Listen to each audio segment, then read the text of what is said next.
Di sini saya perlu jelaskan bahwa cara-cara SMS oleh Ketua KNPB itu jelas-jelas sangat tidak sopan dan tidak beretika. Pada tanggal 1 November 2025, Komando Nasional Tentara Pembebasan Nasional Papua Barat, melalui juru bicara TPNPB, Sebi Sambom, bersama Kepala Staf Umum, Mayor Jenderal Trianus Sato, menyerukan persatuan nasional di antara seluruh pejuang Papua. Mereka menegaskan, saat ini kondisi Papua tidak sedang baik. Konflik bersenjata terus meningkat. Rakyat hidup dalam ketakutan dan ketidakpastian. TPNPB menyerukan agar semua faksi perjuangan mengesampingkan ego dan bersatu. Mereka meminta agar United Liberation Movement for West Papua, atau ULMWP, dibubarkan. Dan perjuangan kemerdekaan diarahkan di bawah satu kepemimpinan, yaitu satu presiden saja, Benny Wenda. Sebi Sambom juga menyampaikan agar Parlemen Papua Barat kembali ke sistem New Guinea Rat. Hal ini memicu sejumlah tanggapan dari publik di Papua. Salah satunya adalah dari Ketua Komite Nasional Papua Barat, KNPB, Agus Kosai. Dalam video berikut ini, Sebi Sambom menyampaikan bahwa Agus Kosai mengirimkan pesan pribadi kepadanya. Sebi Sambom menganggap pesan tersebut tidak sopan di tengah kenyataan di Papua yang tidak sedang baik-baik saja, sehingga memerlukan persatuan nasional. Berikut respon dari juru bicara TPNPB, Sebi Sambom atas pesan dari Ketua KNPB, Agus Kosai. Selamat siang kepada semua pihak.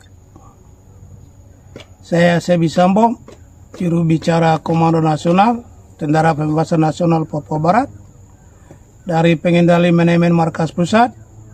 Pada hari ini, tanggal 2 November tahun 2025, kami perlu memberikan edukasi dan juga mengkritisi cara-cara yang kurang beretika SMS yang dikirim oleh Ketua Umum Komite Nasional Papua Barat, Tuan Agus Kosai, di mana dalam SMS-nya dia dengan emosional menyampaikan bahwa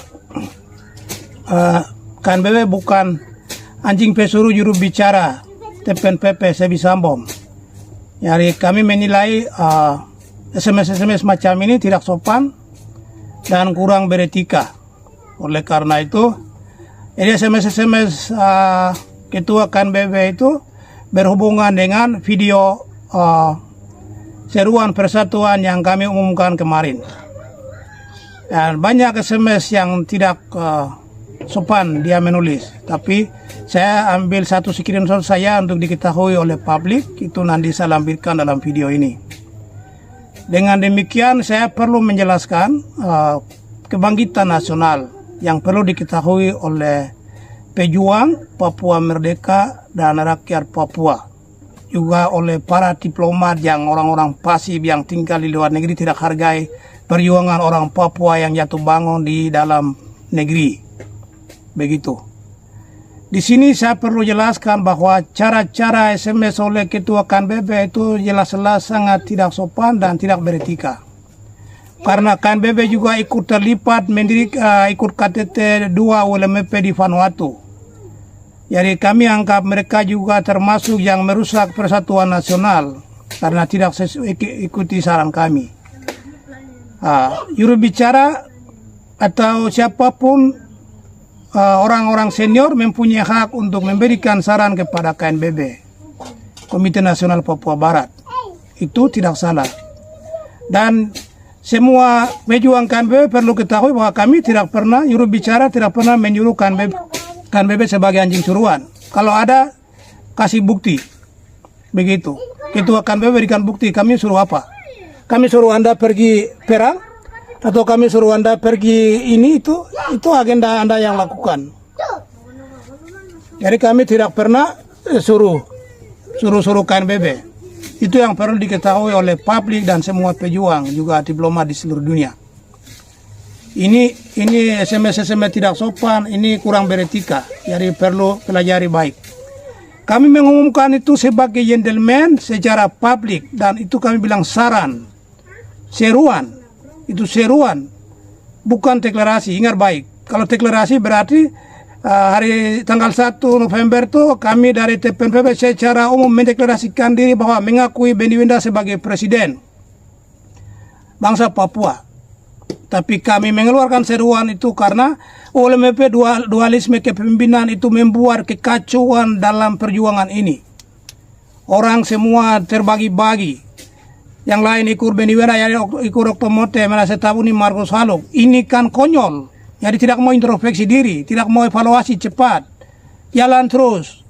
Sampai rakyat jatuh kiri kanan. Kalian enak-enak tinggal pertemuan di atas pertemuan. Dari hotel ke hotel.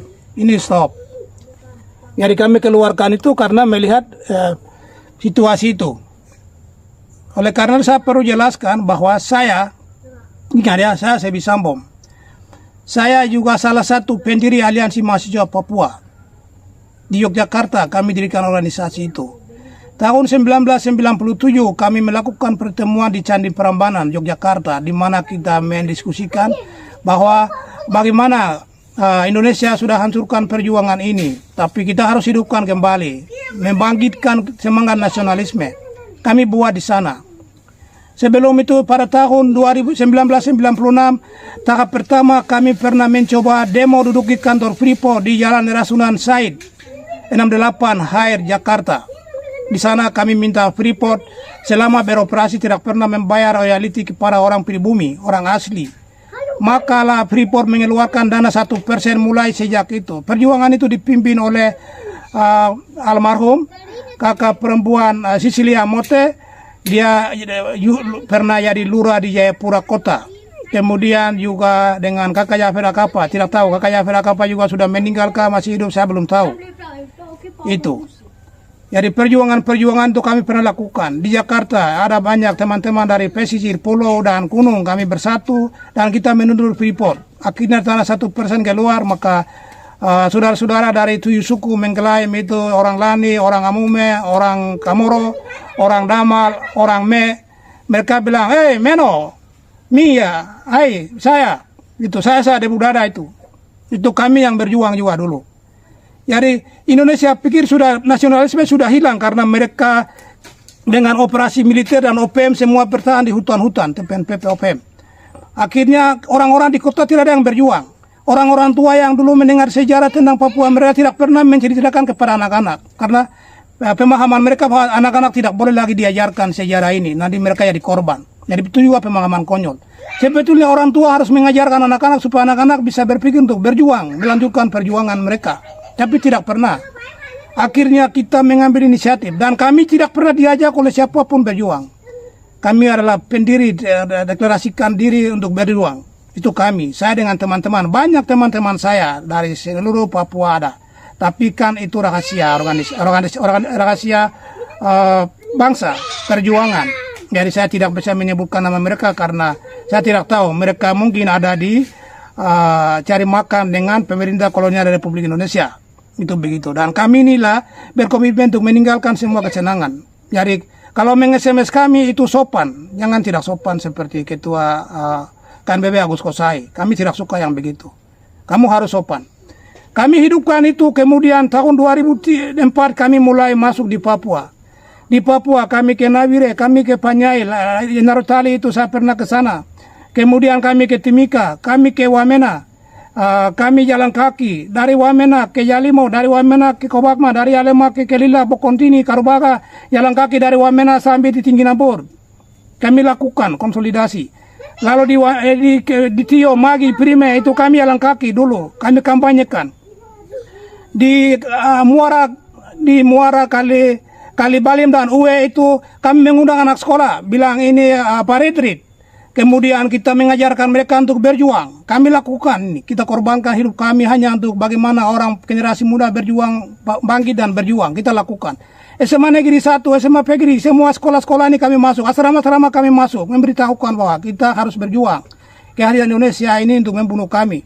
Dari situlah generasi-generasi ini mereka mulai pergi ke sekolah di Jayapura, di Jawa, di mana-mana. Mereka mulai melanjutkan perjuangan ini. Dan kita ajarkan mereka 1 orang dapat 10.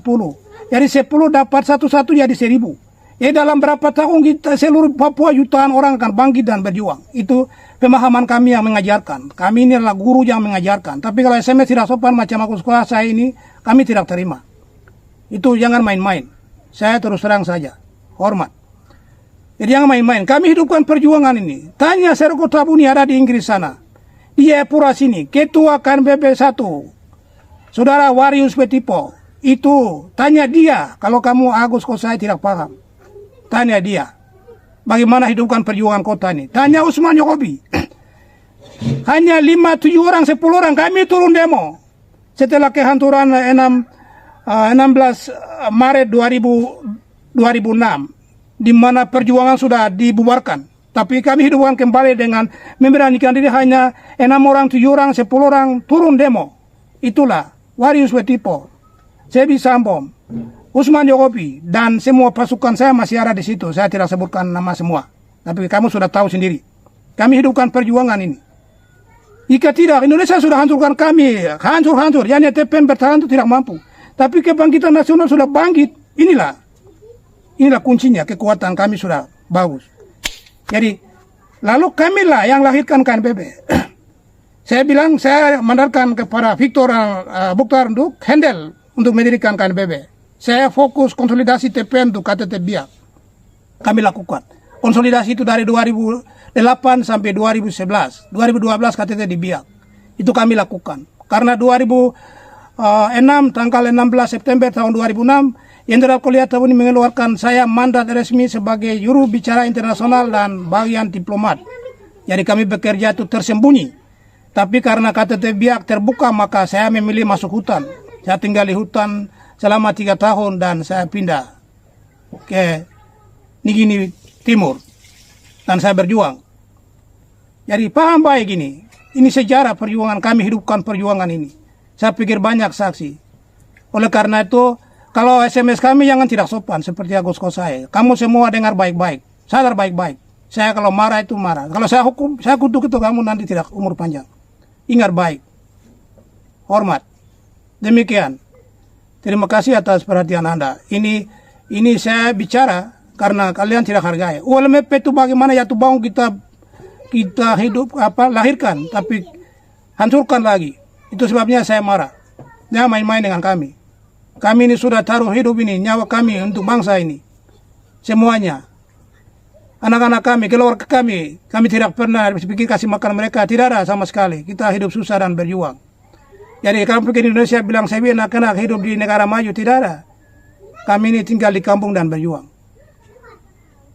Itu diplomat lain mungkin. Mereka tinggal di luxury house. Begitu. Luxury house. Executive people. Begitu.